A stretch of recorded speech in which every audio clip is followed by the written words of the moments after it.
Be careful in the Lotus Assassin Fortress. They may not know you are an enemy, but they can still be dangerous.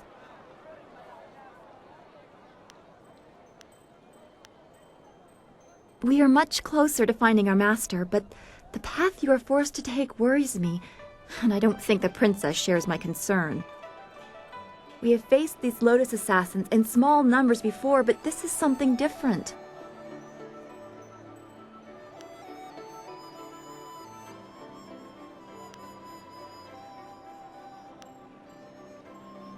I see the necessity of walking in their steps to fool them, but I am growing accustomed to you, and I don't want to see this change you.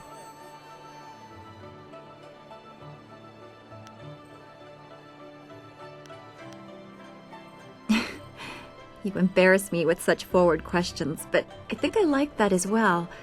It bothers me that you risk so much to walk in the shadow of the enemy. You found a way to appease the Lotus Assassins while sparing Minister Shang. Will you be able to hide your honor when in their midst? I don't want to win if it claims the good in you. What right do we have to harmony if we sacrifice what we believe to get it?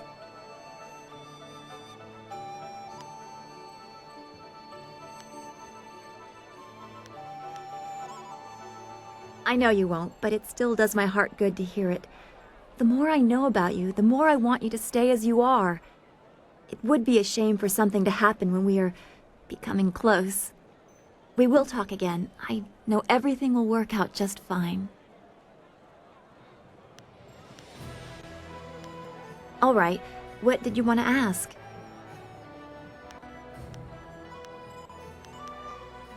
That is not really necessary right now, although I do enjoy the attention. We have come so far together. Thank you for that.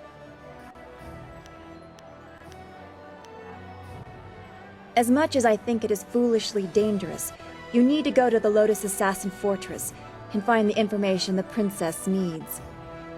After that, she will take us to the palace. We are so close to Master Li. Just a little longer, I hope.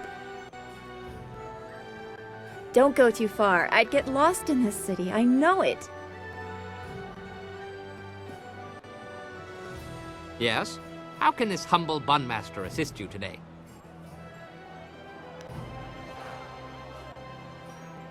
My prescient pretty has an uncanny knack for derailing my plans, in case you haven't already noticed. I have tried several times to leave, but it always fails miserably.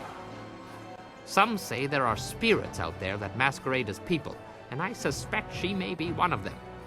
She has my soul, and there's nothing I can do about it.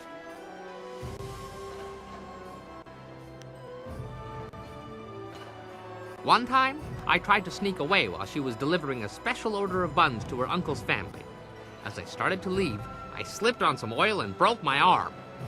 Still, I put my arm in a sling and was continuing on my way when I was run down by a rogue bun cart.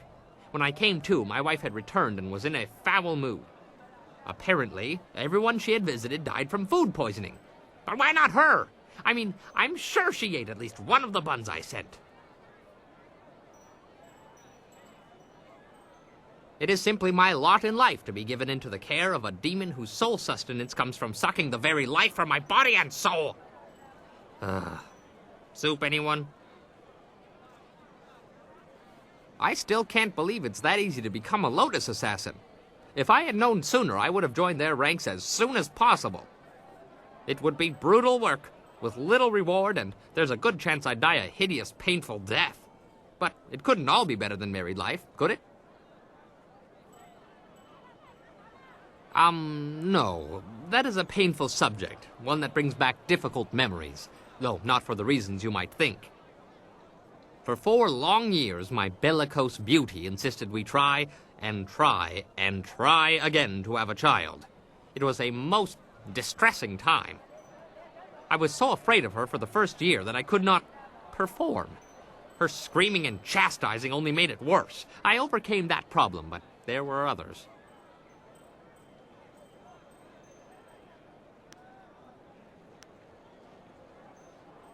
No, my wife has only happened to one man, me. Besides, I wasn't the source of all of our problems. My plump plum of a bride is a good deal larger than me. I could compare my nightly efforts akin to climbing a mountain if only it had been that easy. And there was always the fear that she would roll. I am a small man. My delicate frame was not meant for such pressures.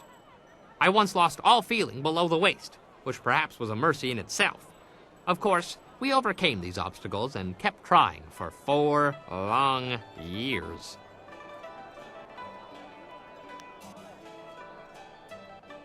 Never. Though no one can accuse me of not trying. Once she decided we would not be able to conceive a child, her interests declined, thankfully. If we had succeeded, I would not have survived to see a second. Asking the same question over and over and expecting a different answer. That is the definition of a pestering and overbearing wife. Please try to stop reminding me of my missing misses. It is a memory too painful to bear. As you say, I will be here scrubbing your pots until you call upon me again.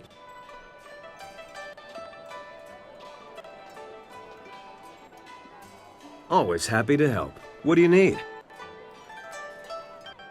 I was thinking about a story my father once told me. He was a scoundrel, but he could spin a fine yarn when he wasn't robbing caravans. Have you ever heard the tale of the Eternal Companions?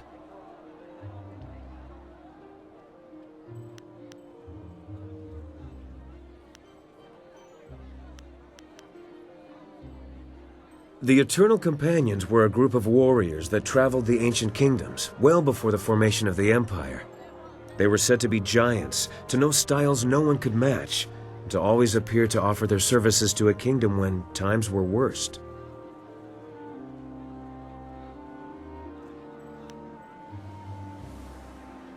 What made me bring this up was just a simple thought.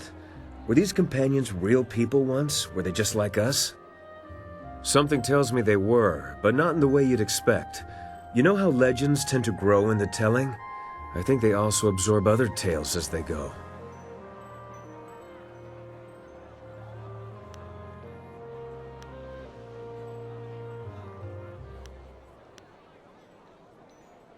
I doubt it. For instance, we have yet to wipe out a rival kingdom.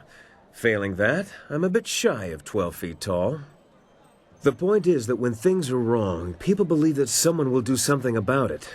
Whether we succeed or not, we are those someones right now.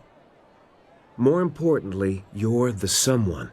You're the real reason we're together, and I worry about how much of this rides on your shoulders. What I'm really trying to say is that we're all with you until this thing is finished. I just hope you can draw some strength from that. Anytime. I hate to wax morbid, but this is serious business. Now, shouldn't you be talking to Dawn Star instead of me? I've seen the way that girl looks at you, and she deserves a little attention.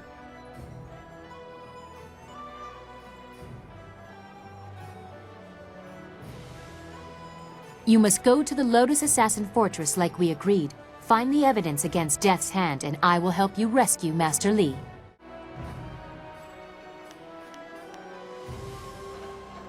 I don't understand. You've gained the favor of the Lotus Assassins with a fair amount of ease. What else is there to speak of? Is there something you are wondering?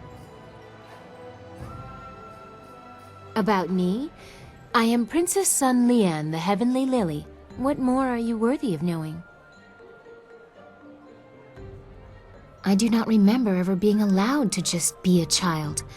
My mother died when I was born, shortly before the end of the long drought and the fall of my uncles. I was in the care of tutors too afraid to punish me and too ingratiating to teach me anything useful. I quickly found ways to sneak away from the palace. They dared not report my excursions for fear they would be punished. They would scurry around all day trying in vain to find me.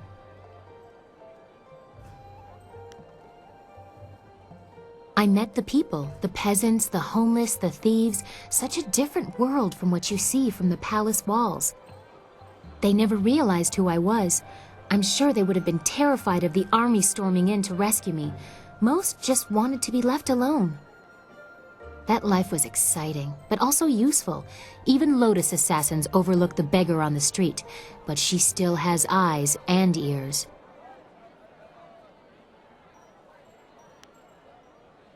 Ah, Ah, the shadow behind my public self. How else can a curious princess learn what really happens in her domain? I don't have time to interpret the veiled statements of advisors, so I became a thief, an assassin, whatever I needed to be. People will not speak to the princess. Bad news kills the messenger first. Silk Fox knows how to persuade. That is how I learned about the activities of Death's Hand.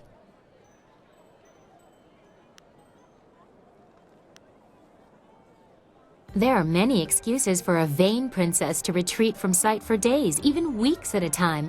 My father encourages such getaways. And if courtiers ever discovered that I was not where I said I would be, who would dare question the Heavenly Lily? I may eschew the formality of it, but being the daughter of the Emperor still has its privileges.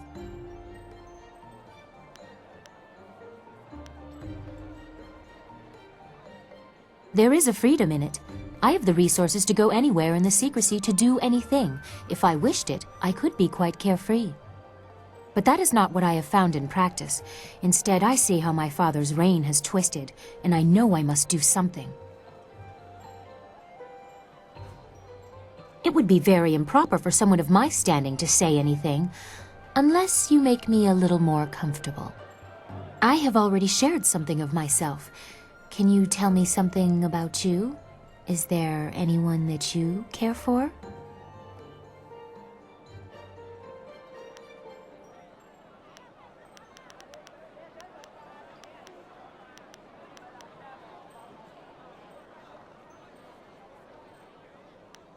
A noble. How romantic. Aloof. Separate by class and breeding. Unattainable for a peasant, normally. Wanting someone you can never have. Love you can never show in public. Such loneliness should not exist. I have contributed to that. The princess behaves as she should, reinforcing the very rules I despise, all to protect Silk Fox. Which one am I?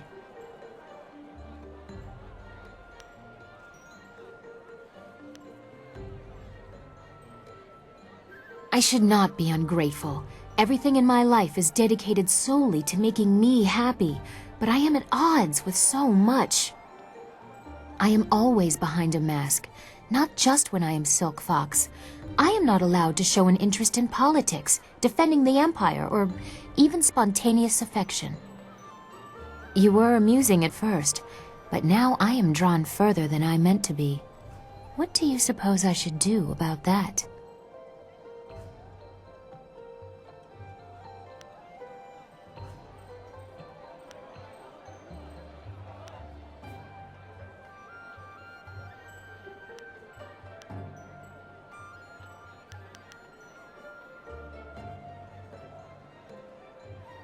I have tried to make a place for myself. It was difficult, but I have succeeded, despite Death's Hand or my father or what people think. The Jade Empire has had strong female leaders before. Most met with unfortunate ends. At critical junctures, they were abandoned. Whatever I decide, about the Empire or about you, can I count on you to be here? You asked me about my first love. It was the Empire and its people. There might be room for another, given time and effort. I don't think I will shatter any grand conventions of the Empire by courting outside the list of pockmarked nephews of statesmen. You and I will have much to discuss after we have restored my father. I am looking forward to it. I will answer what I can, but you have other things to do as well. Do not hesitate for too long. Sagacious Zoo's sudden flight has made our task somewhat more urgent.